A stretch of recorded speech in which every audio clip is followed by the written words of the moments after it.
When the British Army goes to war, first in the field are the sergeants.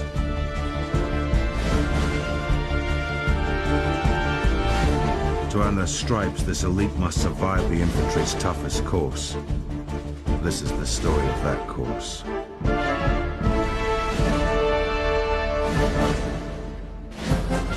Tonight on Battlestripes, severe weather hits the Brecon Hills. And Steve Tickle gets his chance to lead 2 Section into battle. Stop it! Fire! Get over!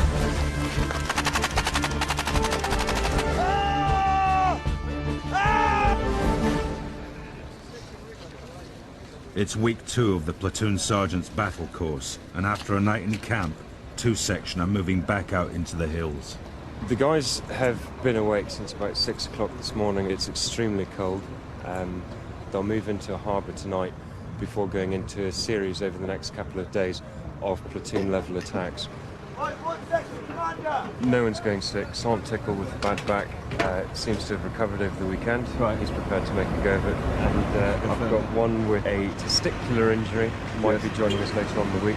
He's still got what injury? Testicular. Oh, right. Thank you. And I've got one with a small hole in his leg. He needs to see a medic later on. Right.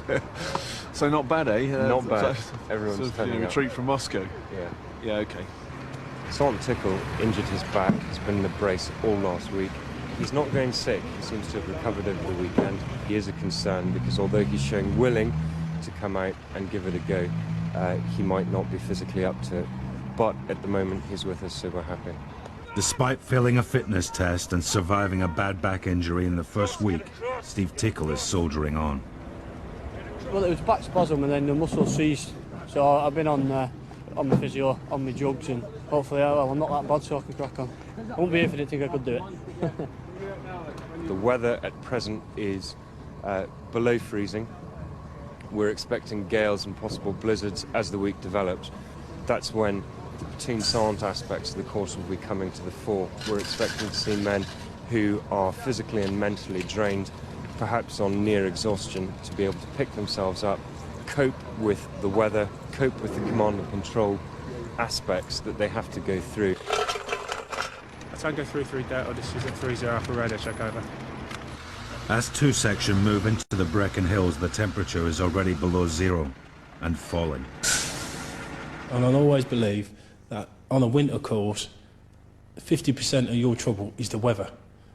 And I found that when I come from Germany. I found it even worse when it's coming from Cyprus, it's nice and hot. Coming to Brecon, where it's bloody back and beyond line, it's freezing and snowing and all that. The first 10 days, it's a nightmare, because you're constantly like out shivering. I picked up a cold coming back here as well, and that didn't help. There's nobody that can come here and say, the weather's not a problem, piece of piss and all that, because they're talking at their arse. For the rest of the week, the students will be in the field. They will spend tonight in a camp or harbour in the woods. Okay, what they're going to do now is, as they get in, stay here now and stand 2 positions just to make sure this is a safe area. And then once they've established that it is safe, we go into what we call work routine. Where we start digging holes, put ponchos over, we put sentry positions out to secure the harbour in case any enemy do turn up. And then basically get this whole thing ready to be lived in. We'll have a roll mat on top of this. The reason we put a bit of twigs on it is just a bit extra insulation from us and try and keep the mud off us as much as possible. Put a roll mat on top of that, then you put in your sleeping bag inside your bivy bag. Then you've got a shelter on top of the poncho, which should keep it dry. But what normally happens is, if the weather keeps going as it is, this will just fill up with water and we end up getting soaked throughout. Obviously the weather's not as best as it could be, and by snow sealing the kit, keeping it warm, then hopefully I will have dry hands and dry feet. While 2 Section prepare for a night under the stars, the instructors settle into their slightly more comfortable base. They're going to be dry. They've got all the gas cookers, most probably. Instead of getting boiling the bags like we do, they get egg banjos in there, and bacon sarnies, and some. Most probably one of them do a chip run tonight. Tonight, we'll just take it in turns. Stew or chicken, pasta, just added with the rations we get as well. We chip in 5 or 10 a week. Just cook before we go out with the blokes. You know, makes a change from eating rations all the time. Obviously, Don's on half rations because he's on diet. You see, that's the first and last. Back in the woods, the temperature has dropped and a storm is brewing. Drover's Arms is a typical DS base. A lot of people think that it's perhaps quite cushy in here, and indeed it is. It's not something that you'd want to come to on holiday. There's few facilities. We do have lights and power here because this used to be a pub. When Sannybridge wasn't a training area, many, many moons ago, this was one of the Shepherd's Inns. For 2 section, it's going to be a long, cold and exhausting night.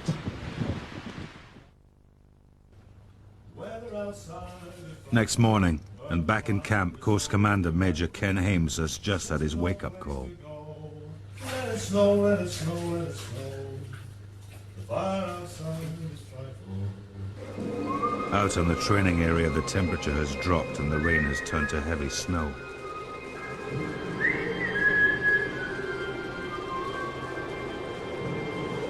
The cold wind didn't actually start till about 3 o'clock in the morning, and then again it started snowing around about 5, and hasn't about turned into rain around about 11. So. My plan so far is to leave them exactly where they are. The severe weather seems to be decreasing as the day progresses. Should the weather clear enough to begin to do some attacks, then I'll weigh it up. Because what I don't want to happen at this early stage in the exercise is to have people going down with hypothermia, possibly exposure in the worst case, or pick up an injury. So at the moment, we'll just wait until the weather clears.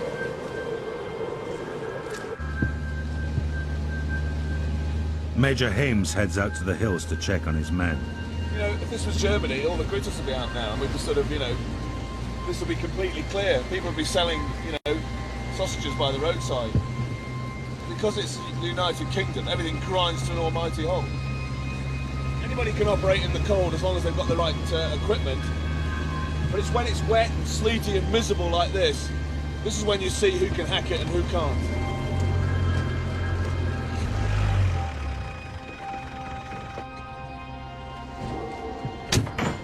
Ice Station Zebra. Ice Station Zebra.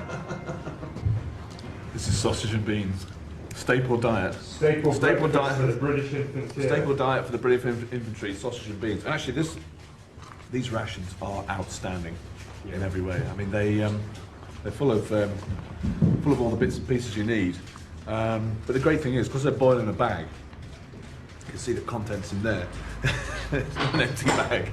Because they're boiled in a bag, you can eat them cold as well, which makes it's a big bonus. And they only take about 5 minutes to heat up, but they're extremely good. I know I've eaten everybody else's rations in the world, and these are the best, no doubt about it. Best battle course in the world, best rations in the world. The instructors set off to check that the men are alert, but 2 section react slowly to their unexpected call. Right, mate. Get up. Get on. Get out your section line. Come on, 2 section. Section lines now. 1 minute, section commanders. Get them out there now. We're very cold, it's very wet. People begin to start thinking I'm far more comfortable here in my sleeping bag out of the wind and rain. However, when they get back to their units as platoon sergeants, this is exactly the sort of time when we will expect them to be leading from the front, to be the first man out of his basha, dressed, prepared, ready to go. Some of the soldiers that they will command within the next 3 to 4 months will be 18 years old. And it's at these times when the platoon sergeant is the man who is the rock on which everything else is based. You back in? Andy. Line off, face towards the colour sign. 1 section, lead off towards the model, form up in 3 ranks. Quick as you can, come on, stop fucking about. Right, sit yourselves down in your kit. Right, listen in, gents. We arrived on the position at about 25 minutes ago. Alright, to come up here, bring you tea and ammo resupply. I briefed the platoon sergeant. I heard him go round and issue out his instructions. He wanted a work party. 10 minutes later, that work party still wasn't fucking out on the ground. You've been left here in a harbour to rest all right, and keep out of the foul weather. And the way you responded is to fucking mong it. All right, that guy's in appointment, he's got one chance at it. It's not satisfactory for people to take 10 minutes to get out of their DOS bags because it's nice and fucking warm and dry and they do not want to help him out. We don't want to drag you out and start fucking giving you instructions like this. It's not the way we want to do things. All right, but things are not happening in there that should happen. All right, it's the last time I want to mention that. All right, it's not acceptable, fellas. Okay, and if all of you are honest and sit there and think about it, you'd agree with me. All right, you need to spark when you're told to do something. All right, if we have to start mentioning it again, then we'll make a big deal out of it. All right, this time we'll say it's a blip. Calisant's covered the major points there. There's one thing that I want to reiterate to you, you've got to understand. Potential platoon sergeant's battle course. You're going to leave this course, should you pass it, qualified to be a platoon sergeant in your own unit. If you were to walk into a harbour that your platoon had put together and find what we did on arrival here, you would go apoplectic. It is not acceptable. It is nowhere near what I expect to see from any one of you at any time, and it will not happen again. Are we perfectly clear? Yes, today, you have had the opportunity, owing to the inclement weather last night and through, to stay in there in routine. Most of you should be beside yourselves with joy. I expect you to work hard, even when you're in a harbour like this. Happy? Okay. Touch commanders, lead your sections back. Coming up, the pressure's on as Steve Tickle gets his first chance to lead 2 section into battle. Get him move on that good!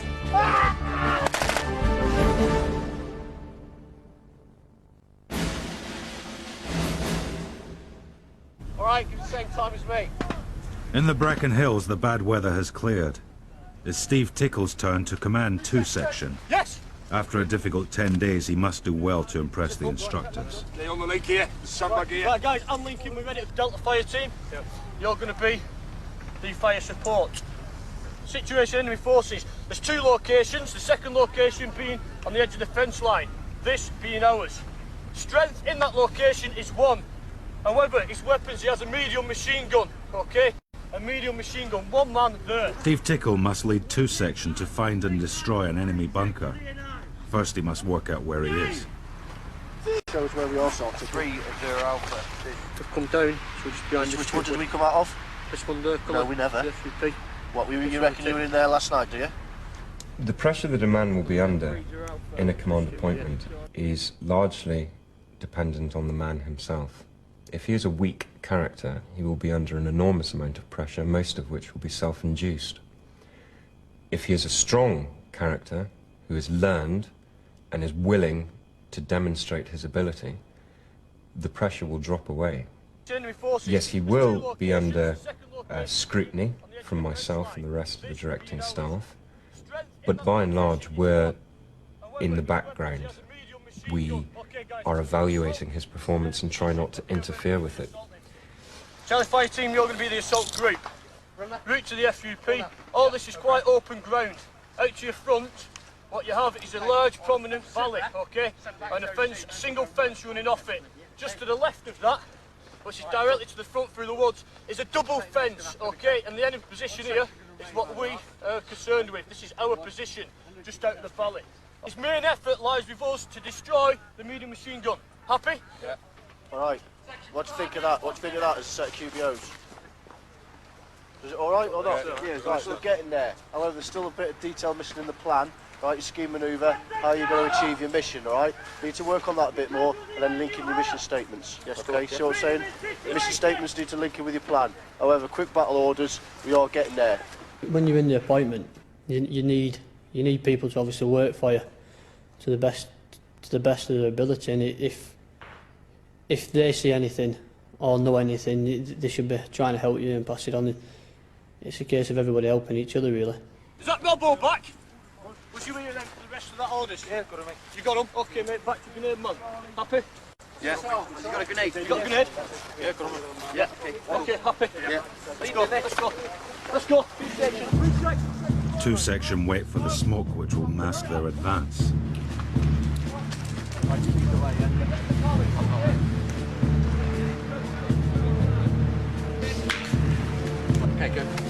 Go! Go!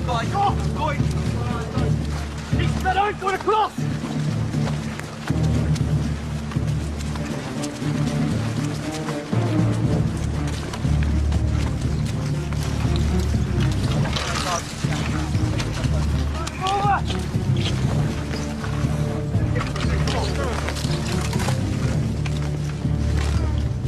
Using a ditch for cover, Steve Tickle and 2 section wait for H-hour when the attack will begin.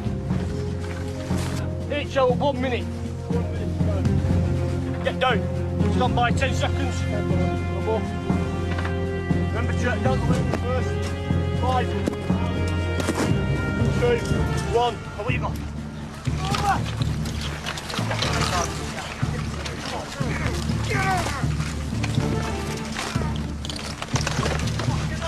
To get to the enemy bunker, 2 section must move across dangerous open ground. To avoid casualties, they must follow Steve Tickle's instructions to the letter. Get up here! Get up here! Get a move on that gun!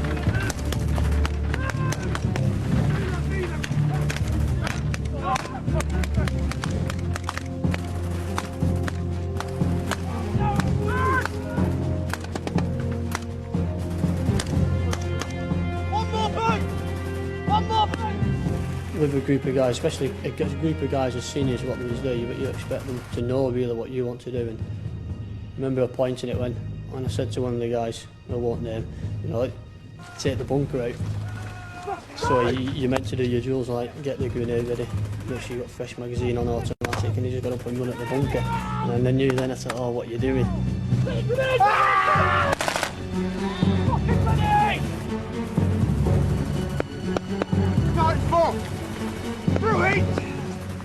Things are not going well for Steve Tickle. In the confusion, the instructors add an extra difficulty and invent casualties for him to deal with. He's got gunshot wounds to his leg. He's alright, he can still move. Hurry up! You are fucking wounded. You've got a gunshot wound to the leg. Ah! Ah! Ah! Ah!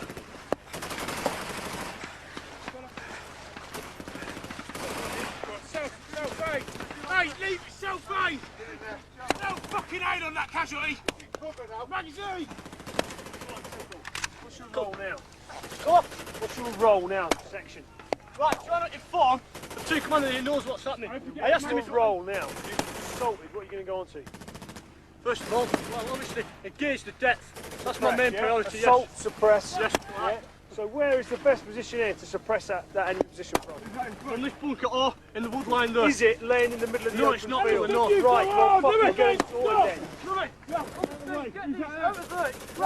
Get up, peel them in on the other side. I want to know what's going on. I'm trying to tell you, sir. Right there! Get grip! Get in there! Commander! 2 commander! 2 commander! Yes, come in! Yes, get into cover. Get into cover.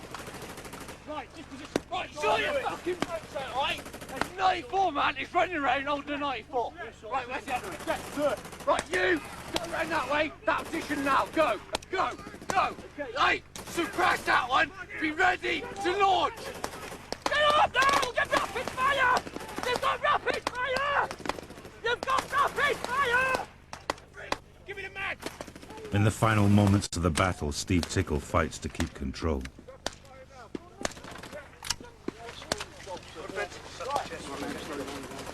You're going to move someone with the sucking chest wound like that. If he's supposed to have a sucking chest wound, is that the way we're going to carry him about the battlefield? Are we going to treat him there? You've probably just killed him. You're now dead. Stop! Stop! Section commanders! Close your men in! On me, now! 2 section, over there.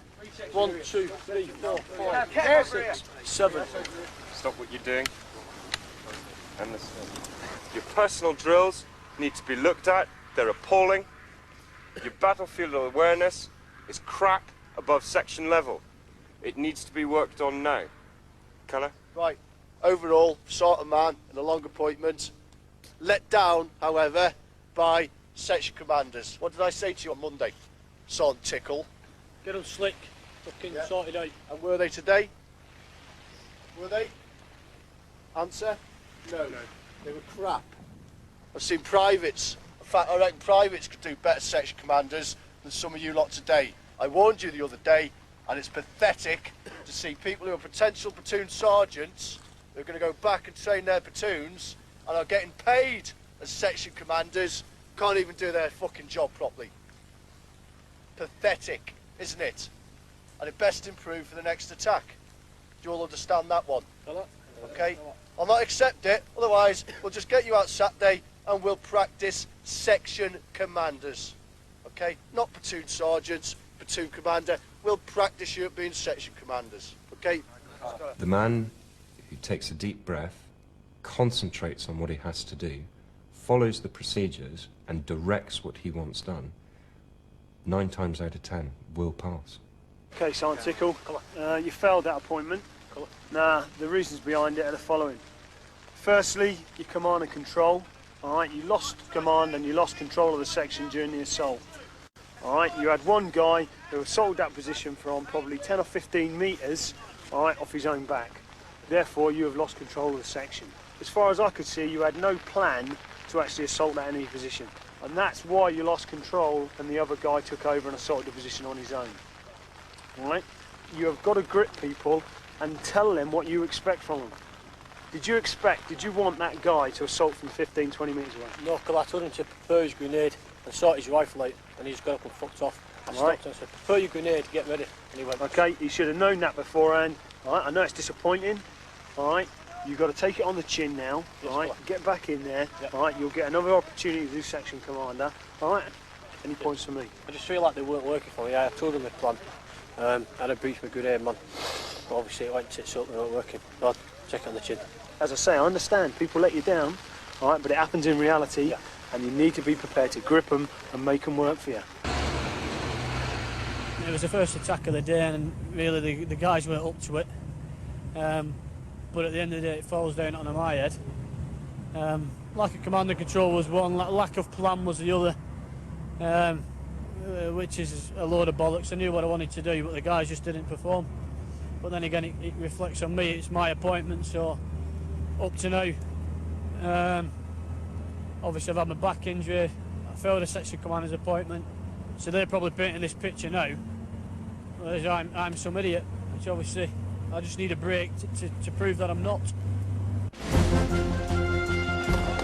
Next week on Battlestripes, Steve Tickle battles on through the mud.